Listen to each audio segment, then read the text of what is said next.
Munich 1951.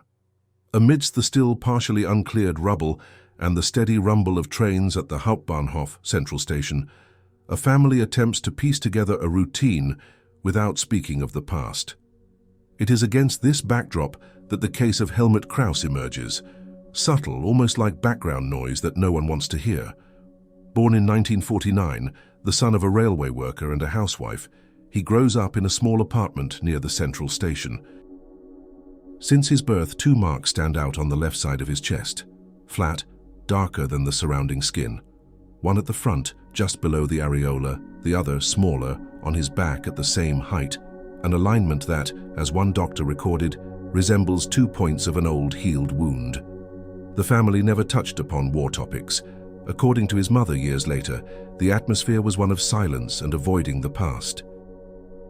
Even so, around the age of 3, the boy began to murmur words that were not part of the domestic vocabulary.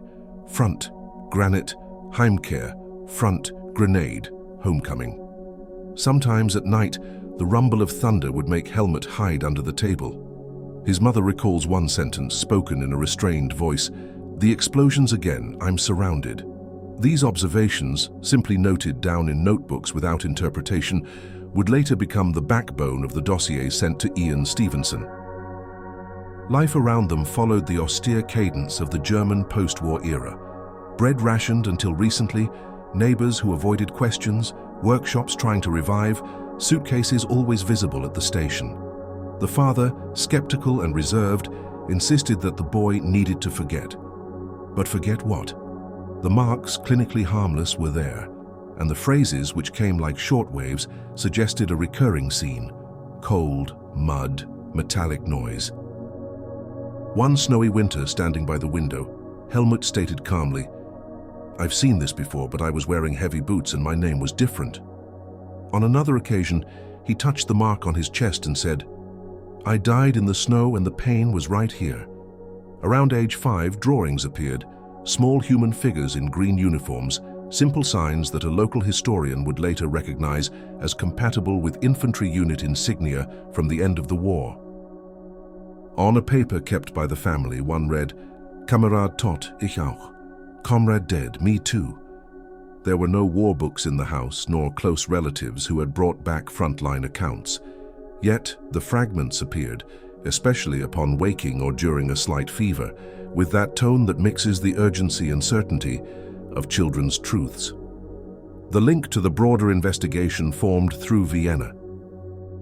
An Austrian psychologist, connected to the municipal archive, learned of the mother's notes and forwarded them to Ian Stevenson, a Canadian psychiatrist who, since the mid-1960s, had been collecting European cases of spontaneous memories in children. The material's arrival at Stevenson's office marked the beginning of systematic documentation. Photographs of the marks, copies of the notebooks, and a list of recurring words. The recommendation was clear: avoid contaminating the account with hypotheses, maintain discretion, and record what emerged without induction. The context matters, especially for those viewing the case from outside German culture. This is not a story collected in environments that favor reincarnation beliefs. On the contrary, it is a country under reconstruction, uncomfortable with the subject of war, where the past is kept at a distance from daily life. In this scenario, a boy refuses to play with weapons, freezes upon hearing news of battles on the radio, and once, seeing American soldiers in transit at the Hauptbahnhof, asks his mother, "Why don't they wear round helmets now?" Fragments like this, simple, spoken without dramatization, would in the following years be compared with military archives in Austria and Germany. The story, up to this point, is about a family trying to live, and a memory that insists on not disappearing. The first notes sent to Ian Stevenson reached Charlottesville in 1965, forwarded by an Austrian psychologist connected to the Vienna Municipal Archive. The material included photos of Helmut at 6 years old, his mother's notebooks, and a letter from the local pediatrician describing the marks on the chest in neutral medical terms. Stevenson, known for his rigor, classified the case among the European subjects under preliminary observation, meaning accounts in the initial phase of verification. He avoided quick conclusions, but his attention was drawn by three aspects: the consistency of the boy's statements, the precise anatomical location of the marks, and the fact that the family lived in a social context where the theme of reincarnation was culturally improbable. In his field notes, Stevenson described Helmut as a child who was calm, not easily impressed, and mature in his reasoning for his age. Reviewing the mother's testimonies, he noted the temporal regularity of the memories, concentrated between ages 3 and 6, and the absence of external stimuli that could explain the expressions linked to the battlefield. He noted, "The words emerge in moments of relaxation before sleep or upon waking, and are pronounced naturally without heightened emotion."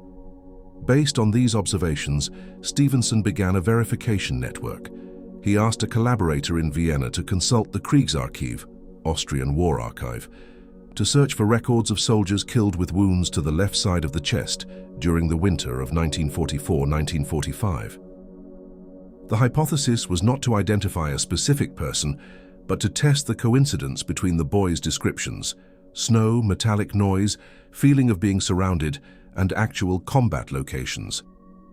Meanwhile, in Munich, pediatrician Hans Meissner conducted a detailed examination of the marks. In his 1955 report, he described circular, flat, pigmented lesions with regular borders, without signs of trauma or inflammation, concluding them to be rare congenital formations. The report was forwarded to Stevenson, who appended it to the dossier under the reference case HKGER 51. The researcher observed that the marks coincided in position and direction with the trajectory of a projectile, although it is not an actual traumatic injury. The correspondence from 1966 shows Stevenson's meticulous method. He instructed his assistants to interview neighbors, teachers, and the family doctor to rule out external influences. None of them reported conversations about the war in the boy's presence. The witnesses only confirmed his discomfort with loud noises and his habit of drawing soldiers in green uniforms. In one of the drawings, kept by the mother, fallen figures appeared on the ground, and at the top the word Schnee, snow. That same year, the searches in the Vienna archives brought up a name that caught his attention: that of Franz K. Tire sergeant born in Passau, declared dead in January 1945 on the Eastern Front, with 2 bullet wounds to the left side of his chest. Stevenson noted the coincidence between the location of the injuries and the boy's marks, although he avoided directly associating the two cases. "The correspondence is suggestive, not conclusive," he wrote in a margin note. Scientific caution was a hallmark of his work. In his methodology, every hypothesis needed independent documentary confirmation and control over possible contamination of information. For this reason, Helmut's family was not informed of the name Franz K. or the details of the records found. Even so, in one of the 1956 accounts, recorded on tape and later transcribed, the boy reportedly said, "I was Franz. We were sent very far away. I didn't come back." This coincidence between the spontaneously mentioned name and the found record reinforced Stevenson's decision to transform the case into one of the official acta of his European investigation. In 1967, the document titled Acta Kraus 67 was drafted in Vienna, gathering the clinical data, the mother's statements, the photographs, and the correspondence. Pediatrician Meissner added a final opinion. "The marks show a shape and arrangement compatible with a projectile trajectory, but they are congenital, with no evidence of acquired injury or scar." The report was filed with the observation, "Probable correspondence not confirmed." For Stevenson, the importance of the case lay not in proof, but in coherence. In his notes, he wrote, "The strength of these accounts is not in certainty, but in the persistence of details that resist forgetting."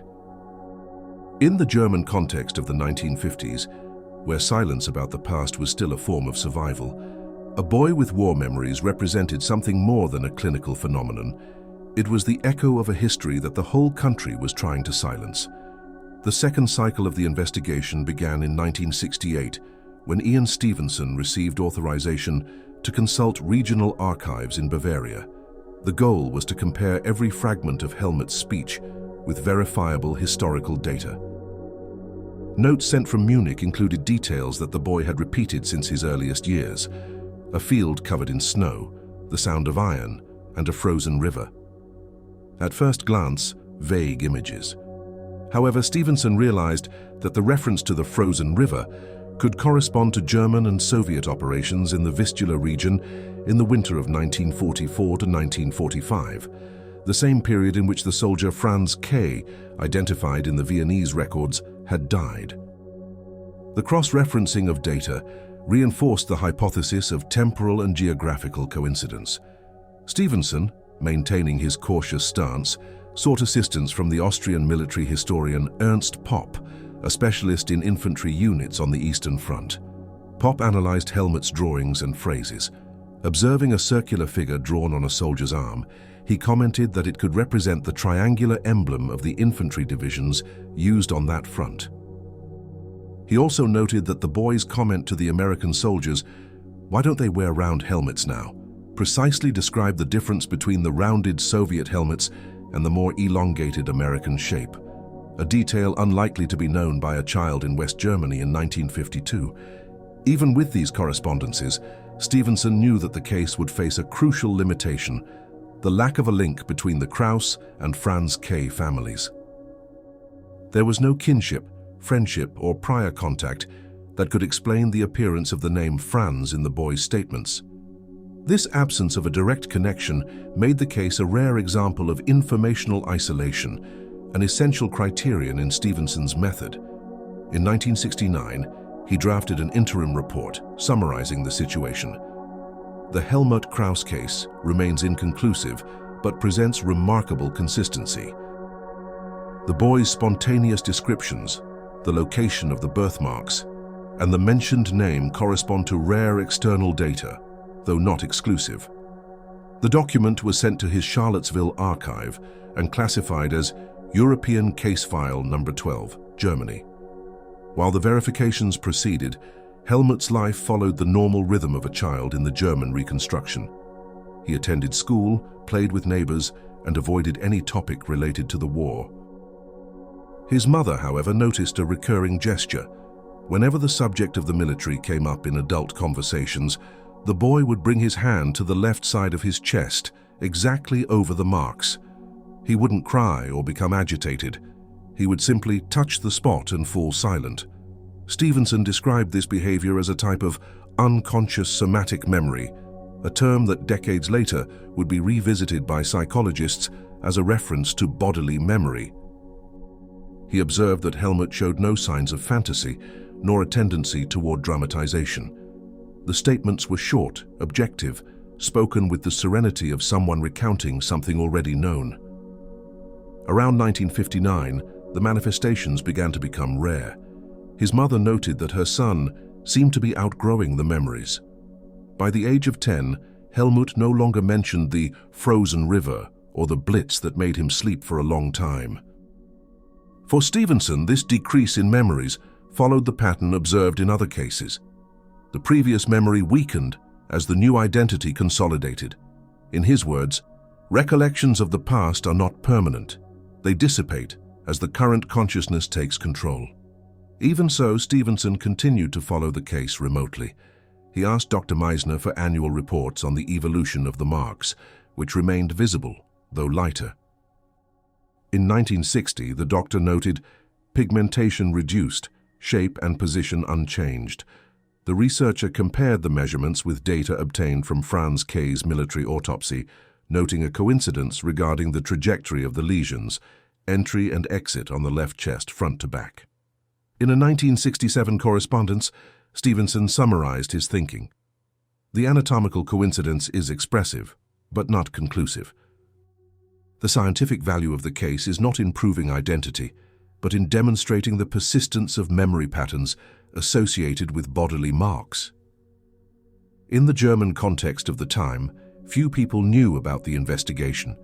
The country sought to rebuild not only buildings but also silence.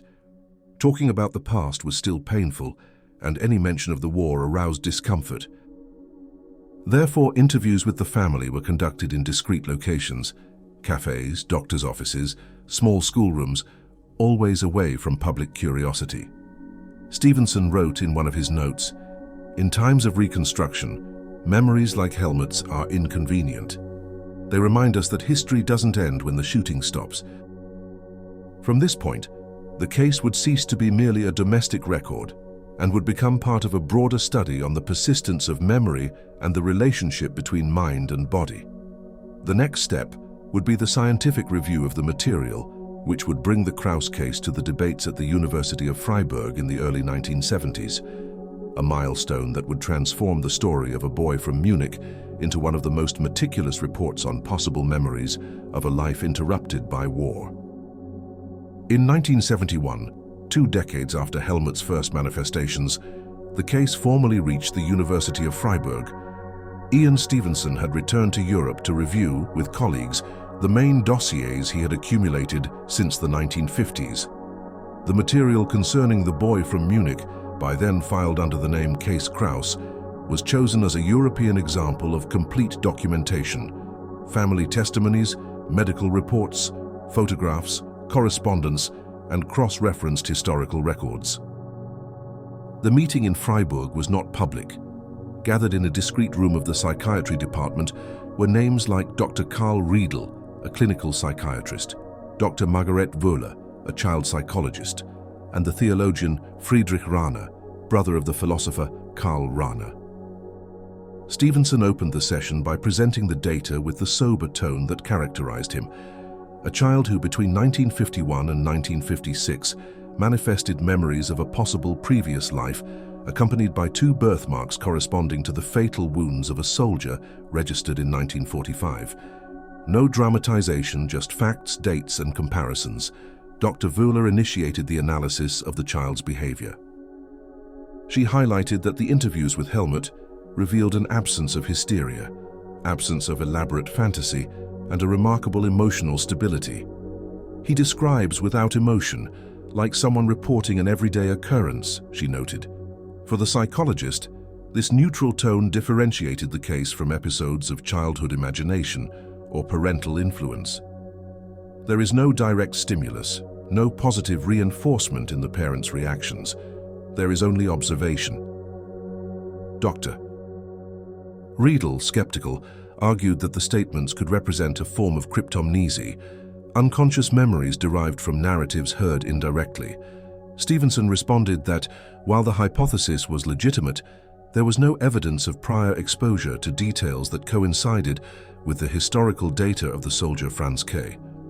No familial, geographical, or cultural connection has been identified, he reminded them. The theologian Friedrich Rahner, in turn, brought the philosophical aspect to the discussion. He acknowledged that Christian doctrine did not accommodate the idea of reincarnation, but admitted that the phenomenon of continuity of consciousness after death should not be dismissed as a theological impossibility. Stevenson maintained the scientific focus. "My goal is not to propose doctrine, but to report data that resist a purely material explanation." The conclusions of this meeting were recorded in the document Acta Krauss 71, preserved to this day in the Viennese archives. The report summarized 3 axes of analysis: verbal accounts corresponding to spontaneous memories between ages 3 and 6, bodily marks compatible with registered fatal injuries, and absence of prior contact between the families involved. The final opinion was cautious.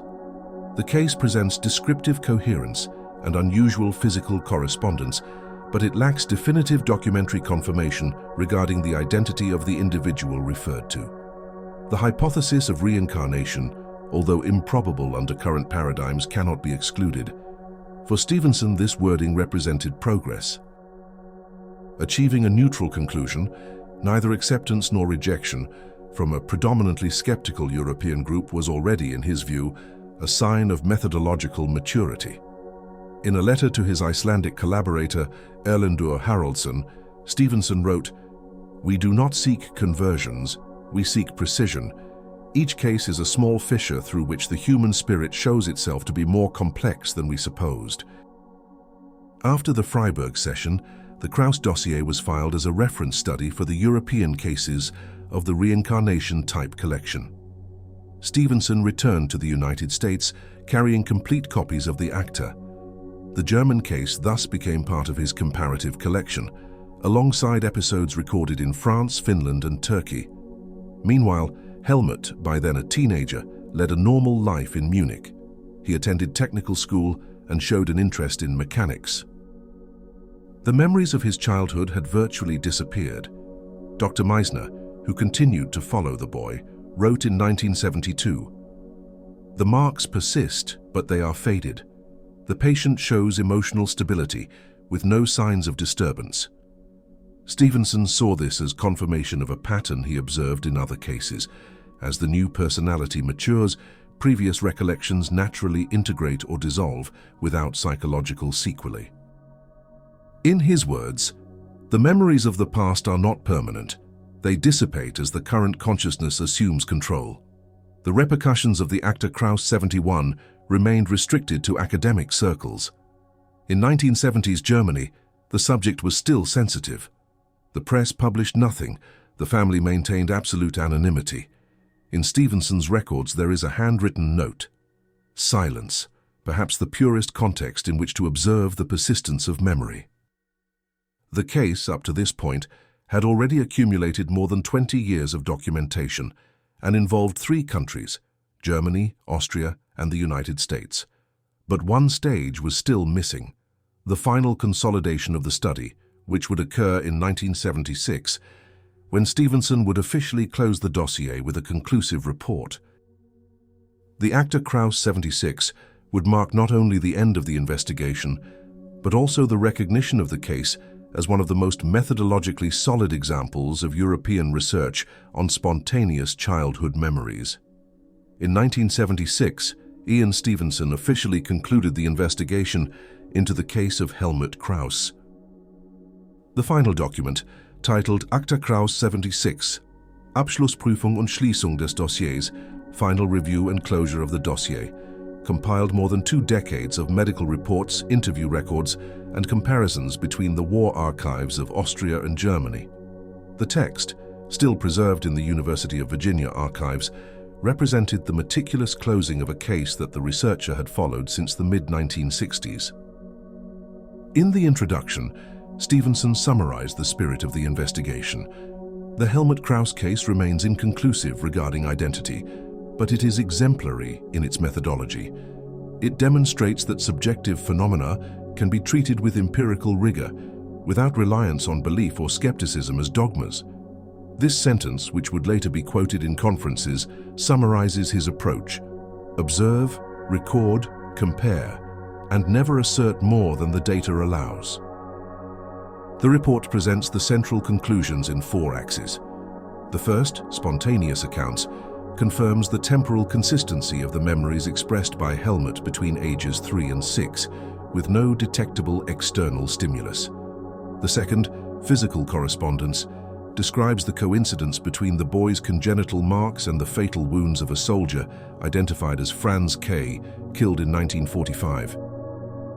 The third, absence of contact, reinforces the lack of relationship between the families, which reduces the probability of informational contamination. And the fourth, clinical evolution, shows Helmut's psychological stability and the progressive weakening of the memories as he grew up. Stevenson also added an observation that would become one of the most cited in his later works. Cases like Helmut's do not prove reincarnation, but they challenge the reductionist model of the human mind. If consciousness were the exclusive product of the brain, such continuities of memory would be impossible. Therefore, even without a definitive answer, they are valuable. With the formal closure of the dossier, the researcher turned again to studies in India and Sri Lanka, maintaining the German case, however, as an example of an investigation conducted under cultural conditions unfavorable to the topic. For him, the value of the episode lay precisely there. In a country that avoided talking about war and spirituality, a child expressed memories that cut through the collective silence. Meanwhile, Helmut was already experiencing his youth in the full reconstruction of West Germany. He graduated in mechanical engineering and worked in a small workshop in Munich. He married, had children, and lived a private life. Dr. Meissner, who continued to follow him, reported in 1978, "The marks have become pale, almost imperceptible. The patient is calm, focused, with no emotional disturbances." Stevenson cited this account as an example of what he called natural integration, the fusion between the inexplicable past and the present life, without psychological conflict. "The subject ceases to be the carrier of strange memories and becomes only himself," he wrote. The dissolution of memories, far from being a failure, was interpreted by him as the expected outcome, the victory of the new identity over the ancient vestiges. In the following years, the Krauss case remained restricted to scientific circles. Only in 1980, at a conference of the Society for Scientific Exploration, did Stevenson mention the episode again, describing it as a paradigmatic European case in which coherence and sobriety replace the extraordinary. He emphasized that Helmut's material presented no visions, no induced regressions, nor any supernatural element, only facts recorded continuously without external interference. In the context of Germany, the silence persisted. The country was going through a period of economic growth and moral review, and topics related to war or spirituality were rarely debated publicly. The Krauss family remained anonymous. Helmut, according to records, avoided interviews and was not interested in the subject. When questioned by a local journalist in the late 1980s, he only replied, "If I said anything, it was a child's thing, but sometimes when it snows, I still feel a chill inside." This phrase, simple ambiguous, would be noted by a correspondent and sent to Stevenson, who included it as the last handwritten line in the dossier. For him, this observation symbolically concluded the story. Helmut's chill seemed to echo the scene he himself had described in childhood: the snow-covered field, the metallic noise, and the silence after the shot. From a documentary perspective, the Krauss case became more than a study on reincarnation. It was also a portrait of an era and a country, a boy with impossible memories, a family trying to maintain daily life, and a foreign researcher willing to listen to what almost everyone wanted to forget. Stevenson wrote in a final note, "Perhaps what survives is not a soul but memory, that invisible matter that refuses to disappear." The actor Krauss, 76, concluded the investigative cycle but opened another, broader one, about the very nature of memory. The following years would show how this silent story from Munich would continue to echo in debates about consciousness, trauma, and identity, far beyond the archives and borders of Germany. During the 1980s and 1990s, the Helmut Krauss case remained archived, mentioned only in specialized academic circles studying memory and consciousness. Ian Stevenson, by then recognized for his collection of over 2,000 reports of spontaneous memories, occasionally cited the German case as an example of an investigation conducted in a cultural environment not receptive to the reincarnation hypothesis. He saw it as a necessary counterpoint to the Asian examples, where local beliefs could influence the interpretation of phenomena, but the silence would not last forever. In the mid-1990s, with the resurgence of discussions about historical trauma and collective memory in Germany, researchers at the University of Tübingen rediscovered the actor Krauss 71 in the Viennese archives. In light of new psychological theories, the case began to be reinterpreted. For scholars, Helmut represented less a literal example of reincarnation and more a symbolic expression of embodied memory, an echo of the collective trauma of the war manifested in the body and words of a child born shortly after the conflict. This reinterpretation did not negate the rigor of Stevenson's documentation. On the contrary, the researchers emphasized the precision of his collection and his methodological honesty in avoiding metaphysical conclusions. What changed was the theoretical framework. In a 1995 article, the psychologist Dieter Koch wrote, "Helmut Krauss is a living metaphor for post-war Germany. His marks and his phrases are the body and voice of a generation that inherited the silence." Around the same time, theologians revisited the reflection begun in Freiburg. Friedrich Rahner, by then elderly, published a small essay titled Erinnerung ohne Ursprung, Memory Without Origin, in which he commented, "Perhaps what returns is not the spirit, but the history that insists on remaining." He saw in Helmut a symbol of what he called Gedächtnis der Schuld, the memory of guilt, something that transcends individual consciousness and reappears in subsequent generations as a form of unconscious reconciliation with the past. These new interpretations did not annul the value of Stevenson's original work. Instead, they placed it in dialogue with the humanities, bridging psychology, philosophy, and history. Scholars pointed out that even if reincarnation was not accepted as an explanation, the case offered an early example of transgenerational memory, a concept that would only gain traction in the 2000s when research in epigenetics began to explore the biological inheritance of trauma. In 2003, a few years before his death, Ian Stevenson revisited the case in a new edition of European Cases of the Reincarnation Type. In the preface, he wrote, "Among all the European accounts I investigated, Helmut Krause's remains the most sober. There are no miracles, only persistences. A child speaks of an old suffering and then falls silent. It is up to us to listen, record, and respect the silence that follows." During the same period, German journalists tried to locate the Krause family. The response was discreet. Helmut still lived in Munich, worked as a technician, and led a reserved life. He accepted one single brief interview, published in a local newspaper. When asked if he believed in reincarnation, he replied, "I don't think about it. What I remember is only what my mother said I said. But it's true that sometimes when I see snow falling, I feel a chill that doesn't come from the weather." This phrase, simple, enigmatic, almost identical to the one recorded decades earlier, symbolically concluded the public journey of the case. For many scholars, this chill was more than a physical sensation. It was the memory that persists without image, the emotion without origin. The rediscovery of the Krause case coincided with a new cultural moment in Germany. The country was beginning to openly revisit the past, and the humanities explored the concept of Erinnerungskultur, the culture of memory. In this context, the story of a boy who literally carried marks of a time gone by gained new meaning. It began to be seen not only as an account of an unusual phenomenon, but as a human document of a time when silence was still the most common way to remember. For the international public, the case reinforced the central idea of Stevenson's work.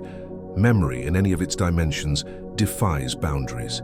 It can cross cultures, bodies, and generations. It can survive wars and reconstructions, and even when it stops speaking, it remains present in the subtle marks on the skin, in gestures, in pauses, and sometimes in a chill that no one can explain. In the archives of the University of Virginia, the actor Krause dossier remains preserved under controlled temperature, with the original photographs and Helmut's mother's notebooks.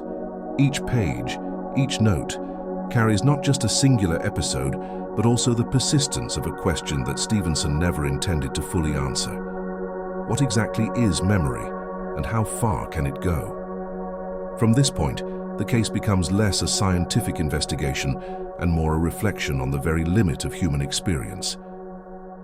The coming decades would show how this silent story from Munich would continue to echo in debates about consciousness, trauma, and identity, far beyond the archives and borders of Germany. When Ian Stevenson passed away in 2007, Helmut Krause's name was discreetly listed among the cases cited in his academic obituaries. He was remembered as one of the rare European examples that had withstood critical review without exhibiting methodological flaws. In American universities, his dossier continued to be analyzed in seminars on consciousness and anomalous psychology, not as proof of reincarnation, but as a model of empirical documentation. Starting in the 2010s, the case was again cited in studies on somatic memory, bodily memory, and on the intergenerational inheritance of trauma.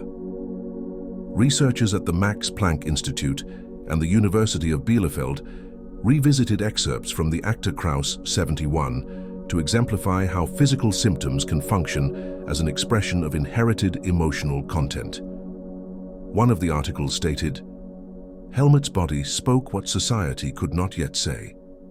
The mark on his chest was also the collective mark of a country surviving its own memory. The renewed interest was no longer in the spiritual explanation, but in the human value of the phenomenon. Stevenson had always insisted that the accounts should not be read as supernatural curiosities, but as legitimate manifestations of memory. For him, each case showed the same reality from different angles, that of consciousness which persists and expresses itself, regardless of our understanding.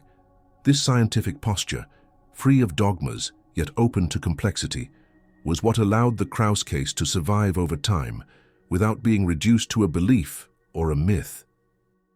In Germany, discussions about Erinnerungskultur, the culture of memory, expanded. The country learned to speak of the past with greater maturity, and scholars began to see the Helmut case as a silent metaphor for the nation itself. An essay published in 2012 by historian Thomas Weigel stated, "Helmut Krauss is post-1945 Germany in miniature, a new body with old scars, a being who tries to live in the present but carries the marks of another time on his chest." During the same period, documentarians and filmmakers became interested in the subject. A short film produced by Bavarian Television, aired in 2014, presented the case in a sober language, using radio recordings and excerpts from Stevenson's original report.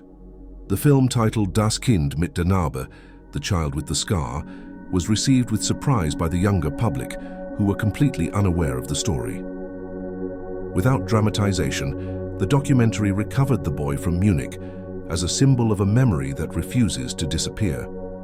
Academic interest also extended to the United States. At the University of Virginia, Stevenson's collection of cases began to be studied through the lens of contemporary neuroscience. Researchers from the Division of Perceptual Studies analyzed how Helmut's pattern, early memories followed by gradual forgetting, was repeated across different cultures, suggesting the existence of a natural cycle of memory integration. Helmut's name was once again cited in conferences on consciousness, alongside other classic cases documented by Stevenson and his successor, Jim B. Tucker. Meanwhile, in Munich, little was known about Helmut's whereabouts. A municipal record indicated that he continued to live in the city, retired, married, and without children. Neighbors described him as reserved, fond of antique cars, and an avid reader of newspapers.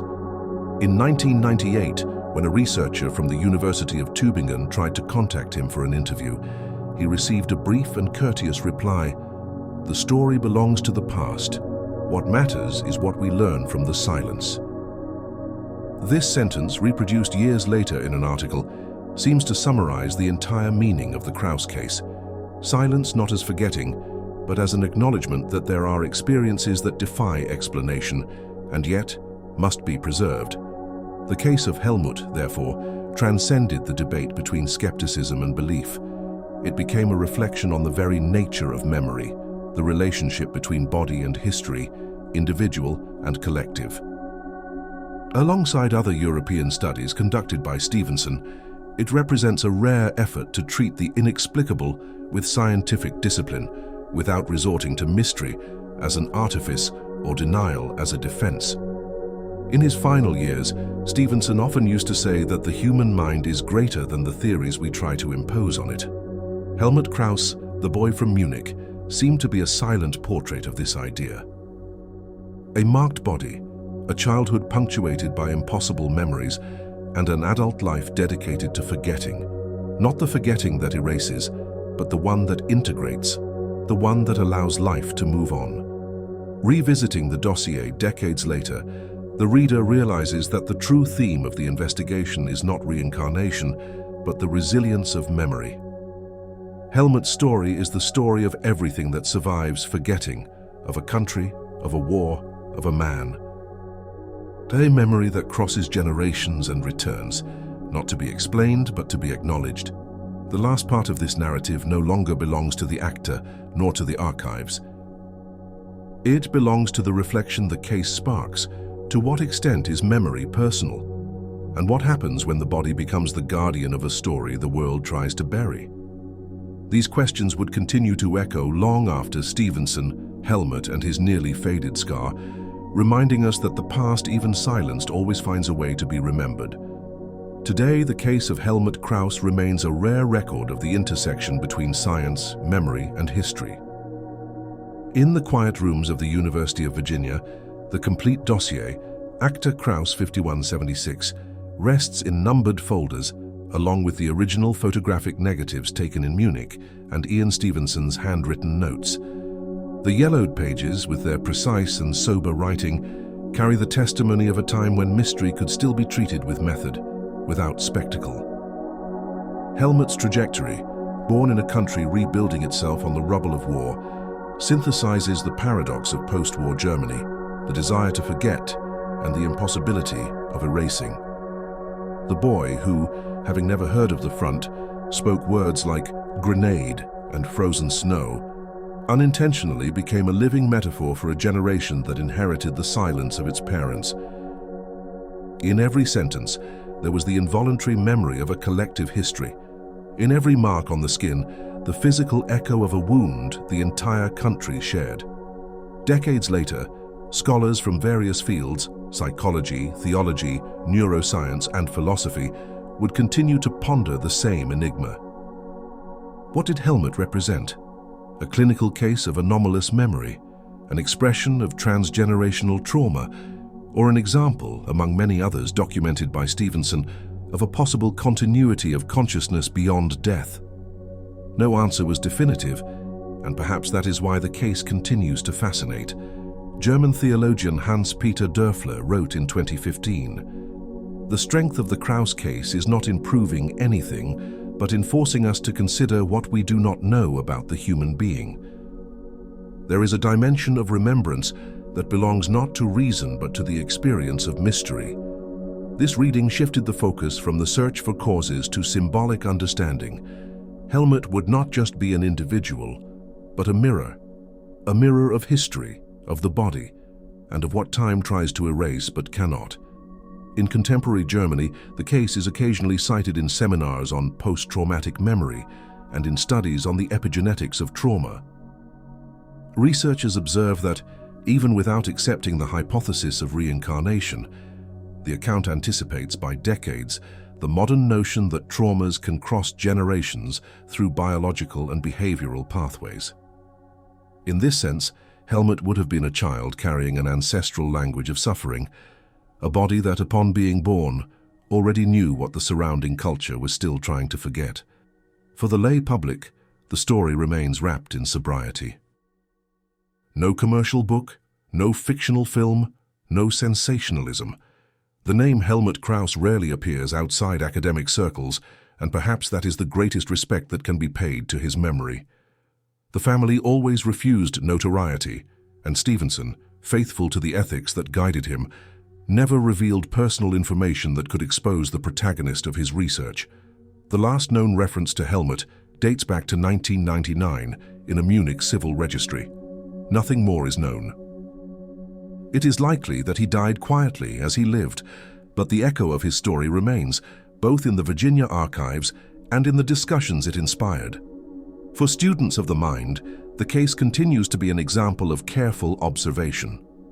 For historians of Germany, it is a reminder that the war does not end when the shooting stops. It only changes form, lodging itself in the memory of those who come after. In the final notes of European cases of the reincarnation type, Stevenson wrote, "The true mystery may not be the return of souls, but the insistence of memory. The human being does not forget because they need to understand themselves, and every remembrance is an attempt to complete what was interrupted." The sentence concludes not only the Krauss case, but the entire perspective of a life dedicated to understanding what survives time. The boy with the mark of war grew up, became a man, lived a common life. He said nothing more about the past, but on his skin, he kept the silent vestige of something that no oblivion could erase. His silence became, paradoxically, the case's final word. Helmut Krauss never sought to prove anything, nor did Stevenson try to convince him of anything. Both, in their own way, let the facts speak. And what remains among reports, photographs, and childhood phrases is the portrait of a memory that refuses to die. the remembrance of an ancient pain that found shelter in a new body in a new time. Thus ends the story. A boy from Munich, 2 marks on his chest, and the echo of a chill that crossed generations. At the intersection of science and mystery, between silence and remembrance, the Helmut Krauss case remains an open question, perhaps the most human of all. What do we truly forget when we think life has started anew?